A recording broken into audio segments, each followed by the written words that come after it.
Welcome to the channel, your trusted source for the latest news, in-depth analysis, and no-holds-barred commentary on the stories shaping the UK and beyond.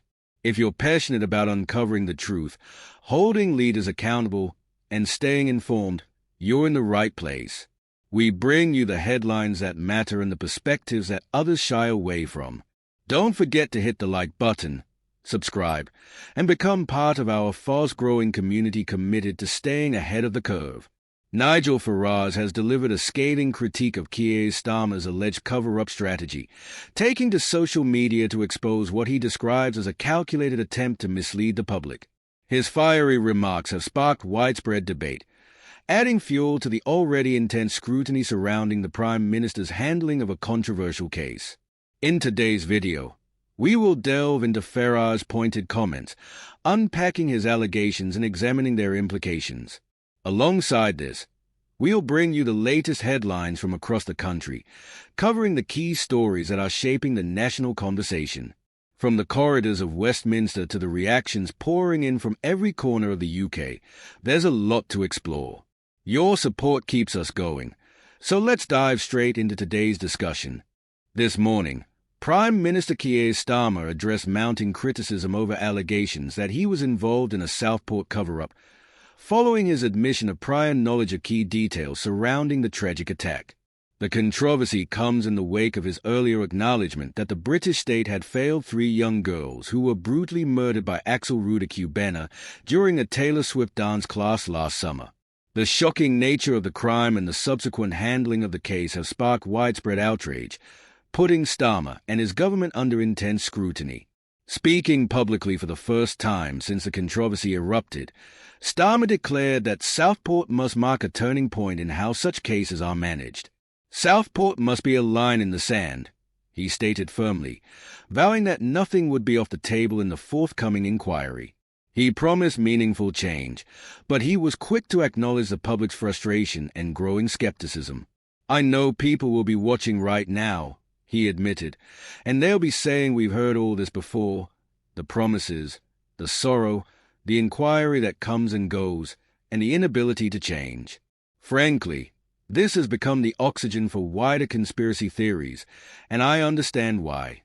The Prime Minister's comments were clearly aimed at rebuilding trust with the public that has grown weary of what they see as empty promises and systemic failures.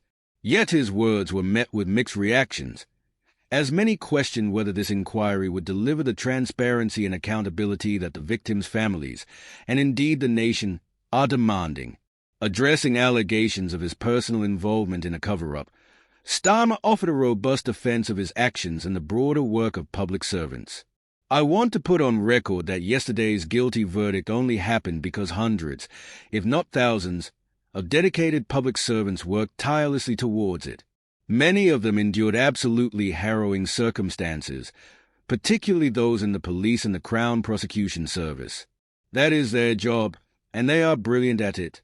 Starmer went on to clarify his role, explaining that while he was kept informed of key developments, including the discovery of ricin and terrorist materials in Axel Ruder home, he was legally bound to withhold that information to protect the integrity of the judicial process.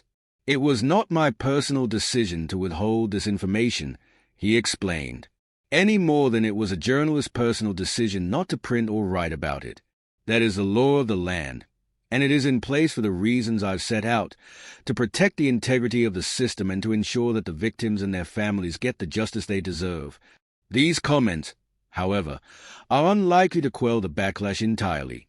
The public remains deeply skeptical of the government's role in the case, and questions about whether crucial information was intentionally withheld continue to swirl.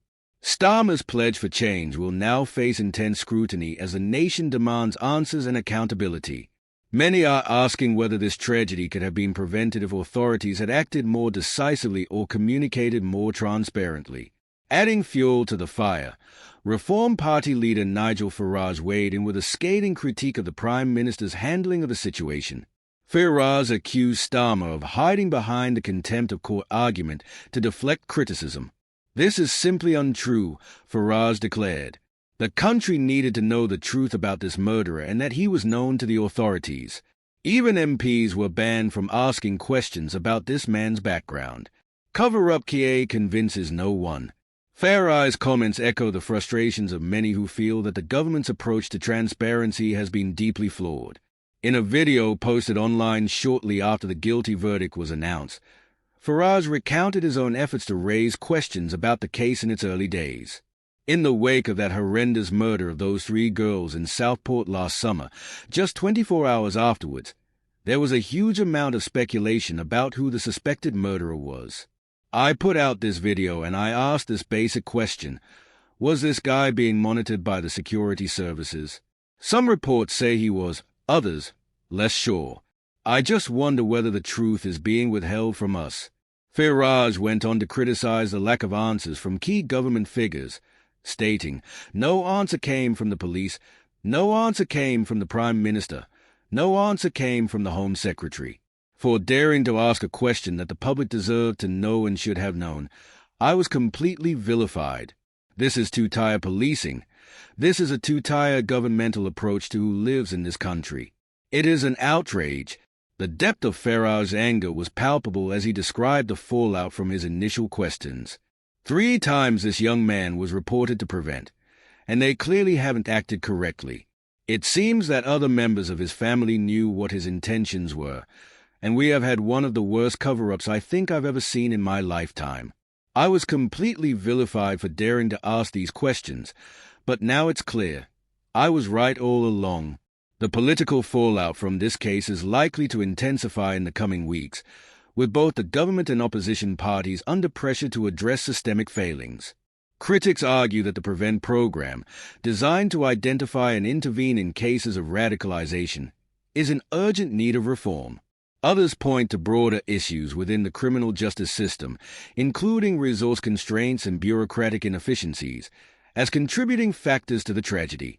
Meanwhile, the families of the victims continue to grieve, their lives forever altered by the events of last summer. For them, the promise of an inquiry is little solace in the face of such devastating loss. As one family member put it in a recent interview, "We don't need more words. We need action. We need to know that this will never happen again." The inquiry promised by Starmer will need to address not only the specific failures in the Southport case, but also the wider systemic issues that allowed such a tragedy to occur. Whether it will succeed in restoring public trust remains to be seen, but one thing is clear. The public will be watching closely, and they will not be satisfied with anything less than full accountability. As the controversy continues to unfold, the Prime Minister's leadership is being tested like never before. His ability to navigate this crisis and deliver on his promises of change will likely define his tenure in office. For now, the questions remain: what went wrong, and how will the government ensure it never happens again? The nation awaits answers. Following this reform, leader Nigel Farage had this to say: "The Prime Minister is once again hiding behind the contempt of court argument. This is simply untrue. The country needed to know the truth about this murderer and that he was known to the authorities." Even MPs were banned from asking questions about this man's background. Cover-Up Keir convinces no one. In the wake of that horrendous murder of those 3 girls in Southport last summer, just 24 hours afterwards, there was a huge amount of speculation about who the suspected murderer was. I put out this video and I asked this basic question. I have to say there are 1 or 2 questions. Was this guy being monitored by the security services? Some reports say he was, others less sure. I just wonder whether the truth is being withheld from us. I don't know the answer to that, but I think it is a fair and legitimate question. So I asked the question, was he known to the authorities? No answer came from the police. No answer came from the Prime Minister. No answer came from the Home Secretary. And for daring to ask a question that the public deserved to know and should have known, and actually had they known, might have stopped much of the online speculation that led to rioting on the scale that we saw. No, nothing was forthcoming at all. I was even told I wasn't allowed to ask a question in the House of Commons about the identity of this man and whether he was known. Well, I was right all along. 3 times this young man was given to PREVENT. They clearly haven't acted correctly. It seems that other members of his family knew what his intentions were, and we have had one of the worst cover-ups I think I've ever seen in my lifetime. I was completely vilified for daring to ask these questions. This is two-tier policing. This is two-tier governmental approach to who lives in this country. It is an outrage, and I can tell you, actually, I'm angrier today than I've been at any point since those horrendous murders. In other news, drivers across the UK are bracing for higher petrol and diesel prices as experts warn that costs are likely to climb in the coming weeks. Filling stations across the country are expected to raise their prices throughout November and December, adding to the financial burden already felt by millions. Last year, the price of Brent crude oil, a major factor influencing fuel prices, remained relatively stable, fluctuating between £58 and £61 per barrel. However, this stability appears to have been short-lived, as new developments in the global oil market suggest a more volatile trend ahead. Despite the cautious optimism many held at the end of last year, the first weeks of January have already brought significant changes. Brent crude oil prices surged to £66 per barrel earlier this week, a sharp increase that has sent ripples through the fuel industry. Wholesale diesel prices have also risen dramatically, with an increase of nearly 4p per litre. This has prompted concerns that the higher wholesale costs will soon be reflected at the pump, leaving drivers to face even steeper expenses in the days ahead. Data shows that filling stations have been quick to respond to these market changes. Since the start of January, 4 times as many stations have increased their unleaded petrol prices compared to those that have lowered them. The situation is even more pronounced with diesel, as 7 times as many stations have raised their prices as those that have opted to reduce costs. Industry analysts warn that this upward trend is likely to continue, with wholesale price hikes gradually filtering through to consumers. Experts have noted that while some stations may temporarily absorb the rising costs, most will eventually pass them on to drivers, particularly as the pressure on margins increases. The variation in pricing between filling stations has also widened, creating significant disparities depending on where you refuel. This inconsistency is partly due to the differing times at which stations adjust their prices to reflect wholesale cost changes. In some areas, drivers may find a few pence difference per litre, while in others, the gap could be even more pronounced. For many, this has turned refueling into a strategic exercise, with drivers actively seeking out the most affordable options to minimize their expenses. Supermarkets, which play a key role in the UK fuel market, have been better positioned to compete on price. With their ability to leverage economies of scale and offer loyalty schemes and vouchers, supermarkets often provide more competitive rates than smaller, independent stations. Among the big 4 supermarket chains, Tesco has emerged as the most affordable option for diesel. This marks a notable shift, as Tesco began the year as the most expensive of the major retailers but has since held its prices steady, earning it the top spot for affordability. Asda, on the other hand, has taken a different approach. Its forecourts have increased pump prices by an average of 0.6p per litre, making it the second most expensive supermarket for diesel. Morrison's has maintained its position as offering the cheapest prices for unleaded E10 petrol, although the price gap between supermarkets has narrowed significantly in recent weeks. At the start of the year, Morrison's was half a penny cheaper per litre than Tesco, but that difference has now dropped to less than 0.2p. This tightening of price margins highlights the growing challenge of maintaining competitive rates amidst rising wholesale costs. For many drivers, the increasing cost of fuel is a source of significant frustration, particularly as other household expenses continue to rise. In response to these concerns, Labour has announced plans to introduce a new tool aimed at helping motorists find the cheapest fuel prices in their local area.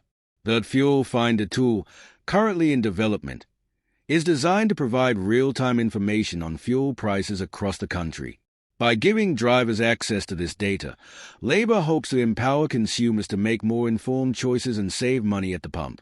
If implemented successfully, the Fuel Finder tool could offer savings of between 1p and 6p per litre, according to budget estimates. However, Its rollout is not expected until later in the year, leaving drivers to navigate the current price hikes without much immediate relief. Critics argue that while the tool is a step in the right direction, it does little to address the underlying issues driving fuel costs, such as fluctuations in global oil prices and the weakening of the pound against the US dollar.